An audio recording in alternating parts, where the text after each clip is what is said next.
Friends, ముందుగా ఇంత ఓపిక్గా ఇంత సేపు ఉన్నారంటే ఒక సమోసా మీద చాలా మెచ్చుకోవాలి.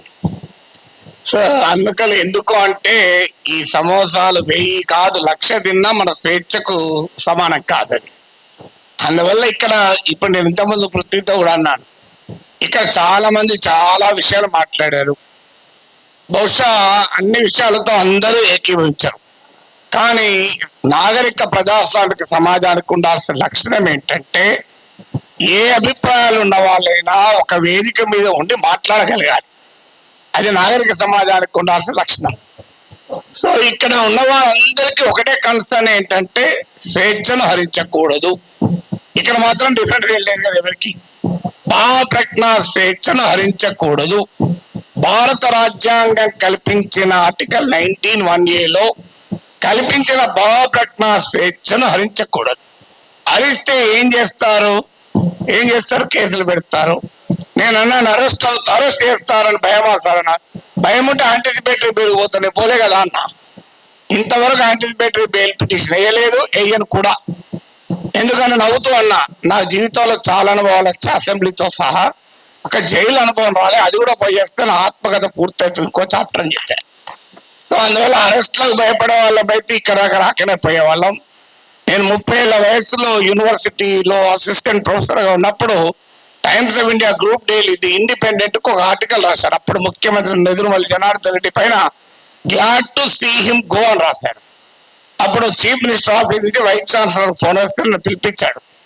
ఏం నాగేశ్వర్, పెళ్ళై 4 ఏళ్ళు అయింది, కొడుకు పుట్టి 1 year కూడా కాలే, ఇప్పుడు మన ఉద్యోగం తీసేస్తే ఏమవుతుంది అన్నాడు. నేను తీసేయమన్నాడు సార్ మీ సీఎంను. ఒక 30 ఏళ్ళు అక్కడ ఇక్కడ ట్యూషన్ చెప్పుకొని బతుకుతా, 30 ఏళ్ళ తర్వాత సుప్రీంకోర్టుకి వెళ్ళి డబ్బులన్నీ తెచ్చుకుంటే జూబ్లీహిల్స్ ఇల్లు కట్టుకుంటా అని చెప్పాను. ఎందుకంటే నాకు అదొకటే మార్గం కనబడుతున్నా సార్, లేకపోతే లేదని చెప్పిన. అంటే అందువల్ల 30 ఏళ్ళ వయసులోనే భయపడలే, 62 ఏళ్ళ వయసులో భయపడతావా? సో అందువల్ల అది భయపడే ప్రసక్తే లేదు.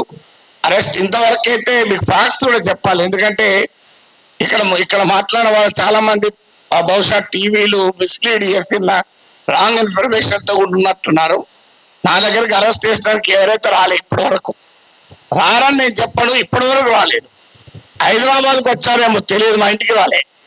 అయితే అక్కడ తెలంగాణ పోలీస్ ప్రొటెక్షన్కి వస్తే వాళ్ళ ఫోటోలు వేసి మనం మీడియాలో ఆంధ్ర పోలీస్ వచ్చిందని రాశారు.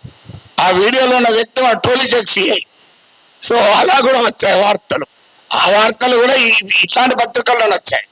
పోనీ వీళ్ళు ఇక్కడ మనకు అర్థం కావాల్సిందంటే, ఒకటి రాజ్యం ప్రభుత్వమే నేరుగా కేసులు పెట్టింది. ఏంటా కేసులు? కుల చిచ్చు పెట్టానట. నేను నా మాటలు ఎక్కడ కులమన్న పదమే లేదు, కుల చిచ్చు పెట్టాను. పవన్ కళ్యాణ్ మాటల్లో కూడా చెప్పాడు కులం అని. అసలు నేను ఎక్కడ కులం తీసానో నాకు ఇప్పటికీ అర్థం కాలేదు.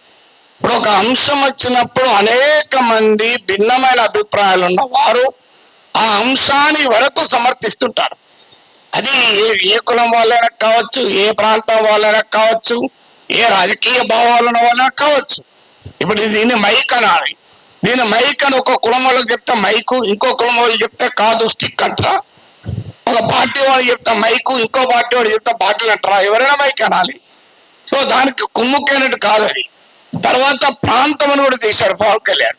ప్రాంతం అని తీస్తే ఎవరు తీశారు ప్రాంతం? నిజంగా ఇక్కడ వచ్చిన ఇన్ని సంఘాలు ఉన్నాయి, వీళ్ళు తీయలే. తెలంగాణ సంఘాలు మొదలు ప్రాంతం అనే ప్రస్తావనే తీయలే. ఆ ప్రస్తావన తీసి కూడా 2 పార్టీల వాళ్ళే. నువ్వు తెలంగాణ వాడివి, ఆంధ్రప్రదేశ్ రాజకీయాల గురించి ఎట్లా మాట్లాడతావు? అయ్యా మరి నేను అమెరికా వాడిని, అక్కడ ఓటర్ ఆడ మాట్లాడుతున్నా కదా, ఇరాన్ పైన మాట్లాడుతున్నా, ఇరాన్ ఓటర్నా? ఇది ఎక్కడ సిద్ధాంతం అయ్యా? మీరైతే ఇక్కడ ఇల్లు కలిగి ఉంటారు, ఆస్తులు కలిగి ఉంటారు, మేము మాట్లాడకూడదు ఎట్లా? తెలంగాణలో ఉన్న పుట్టినవాడు కనుక తెలంగాణ వాడు కనుక మాట్లాడద్దంటే ఎట్లా? అంటే కులం తీసింది మీరు, ప్రాంతం తీసింది మీరు, మళ్ళీ మమ్మల్ని కులము ప్రాంతం తీశారంటున్నారు. ఎంత ఆశ్చర్యం చూడండి. ఇక అది కులం చిచ్చు పెట్టారని కేసు పెట్టారు, అక్కడ కులం ప్రస్తావన కూడా చేయలేదు. నేను ఇంకో కేసు ఏంటిది, ఈవెన్ నోటీస్ ఇవ్వకుండా కూడా అరెస్ట్ చేయొచ్చు 3 ఏళ్ళు. ఏంటంటే అలా అంటే అల్లర్లు సృష్టించేదానికి పనిచేస్తారట. నేను ఇప్పుడు ఈ ఇన్సిడెంట్ జరిగి 10 రోజులు అయింది. ఎక్కడ అల్లర్లైంది? 2 దోమలు కూడా ఎవరు చెప్పలే, 4 ఈగలు కూడా చెప్పలే. అల్లరి ఎక్కడే? పోనీ 2 కుక్కలు కొట్లాడుకున్నాయా? మరి ఏమో ఏంటి మీకు అల్లర్లు సృష్టించారు. అదే కాదు, ప్రజా జీవితాన్ని అల్లకల్లోలం చేశారట ఒక కేసు. జోకేంద్ర వాళ్ళు పెట్టిన కేసులు మనకు నవ్వొస్తాయి. మీరు ఎంతమంది చూశారో తెలియదు నాకు ఎఫ్ఐఆర్. ఆ సెక్షన్ నేను చూస్తే ఆ లాలోనే ఉంది, this section is not applicable for words అన్నాడు. మన వర్డ్స్ కాకపోతే ఏం మాట్లాడిన బాంబులు వేసినా. ఇంకో దగ్గర this section is not applicable to the statements అన్నాడు. నేను మాట్లాడేది వర్డ్ స్టేట్మెంటే కదా, అంటే అప్లికేబుల్ కాదని చట్టంలో ఉన్న కేసు పెట్టారు. ఇక చూడండి, ఇక్కడ మనకు అర్థం కావాల్సింది అంటే చాలా మంది మిత్రులు మాట్లాడారు, నేను మాట్లాడిన అంశం అసలు ఇష్యూనే కాదు, అది ఇష్యూనే కాదు. నన్ను కులం అన్నారు. ఇప్పుడు ఇంతకుముందు విమలక్క గారు చెప్పారు, నేను ఏ కులంలో పుట్టాలనే హక్కు నాకుంటే, అది అవకాశం నాకుంటే అది నేను డిసైడ్ చేసుకుంటాను. ఎక్కడో చూడ పుట్టిన తర్వాత ఎక్కడున్నాం అనేది పాయింట్ కదా. చిన్నప్పటి నుంచి అలగారిన కులాల కొరకే పనిచేశాను తప్ప అణగారిన జాతుల కొరకు వర్గాల కొరకే మాట్లాడాను. ఇక్కడ కాదు, ప్రపంచంలో ఎక్కడ అణిచివేతుంటే అక్కడ మాట్లాడాను. ఇక్కడ కాదు, ఏ వెనుజులాలో నా కులం ఉందా, నా ప్రాంతం ఉందా, వెనుజులాలో అణచివేత ఉంది, క్యూబాలో అణచివేత గురించి మాట్లాడాం, కొలంబియాలో మాట్లాడాం. అక్కడ ఎవరి కులాలు ఉన్నాయి, ఏమున్నాయో మాకు. సో ఎక్కడ అణచివేతుంటే అక్కడ మాట్లాడతాం. సో అందువల్ల ఇక్కడ అసలు విషయం ఏంటి అంటే, ఇంతకుముందు చెప్పారు మన మిత్రుడు రఘు చెప్పాడు, అసలు విషయం ఈ ఇష్యూనే కాదు. ఇష్యూ ఏంటి, ఆంధ్రప్రదేశ్ కు విశాఖపట్నానికి రైల్వే జోన్ ఇచ్చాడు. ఆ ఇచ్చినట్టే ఇచ్చి ఆదాయం వచ్చే కిరండాల్ కోరాపుట్ లైన్ తీసేసి ఇచ్చారు. ఆ లైన్ ను ఒరిస్సాకు పంపించారు. ఆంధ్రప్రదేశ్ లో ఒక్క రాజకీయ పార్టీ అడగదు. నా పైన గంట సేపు డిబేట్ పెట్టే టీవీ ఛానల్ కూడా అడగవు. విచిత్రం ఏంటంటే, అయ్యా మరి రైల్వే జోన్ ఇచ్చారు, ఆదాయాన్ని ఇచ్చేదాన్ని తీసుకెళ్ళి ఒరిస్సాలో కలిపారు, ఇది అన్యాయం కదా అని ఒక్కరు అడగలే. నాగేశ్వర పైన 1 hour డిబేట్ పెట్టిన వాళ్ళకు ఆంధ్రప్రదేశ్ ప్రజల కోసం అవసరమైన ఈ ఒక్క టాపిక్ ఎందుకు డిబేట్ పెట్టరు? ఆన్సర్ లేదు. ఇక మీకు మచిలీపట్నం పామర్రు ప్రాంతంలో మీకు విలువైనటువంటి ఆయిల్ అండ్ గ్యాస్ నిక్షేపాల్ని ఓఎన్జీసీ కనుగొంటే అత్యంత చరిత్ర కలిగిన దుర్మార్గ చరిత్ర గల వేదాంతకి ఇచ్చేశారు. తూత్కుడిలో ప్రజల్ని చంపినటువంటి వేదాంతకి ఇచ్చారు. ఇది ఆంధ్రప్రదేశ్ లో ఏ ప్రధాన పార్టీలు రెండూ అడగలే. ఇక్కడ నా పైన డిబేట్ పెట్టే టీవీ వాళ్ళు అడగలే. విచిత్రం ఏంటంటే, కానీ నేను అడిగాను, అది కోపం ఏంటంటే ఇలాంటి ఉదాహరణ 100 చెప్పగలుగుతాను. అందువల్ల పబ్లిక్ గా క్వశ్చన్ చేయకూడదు.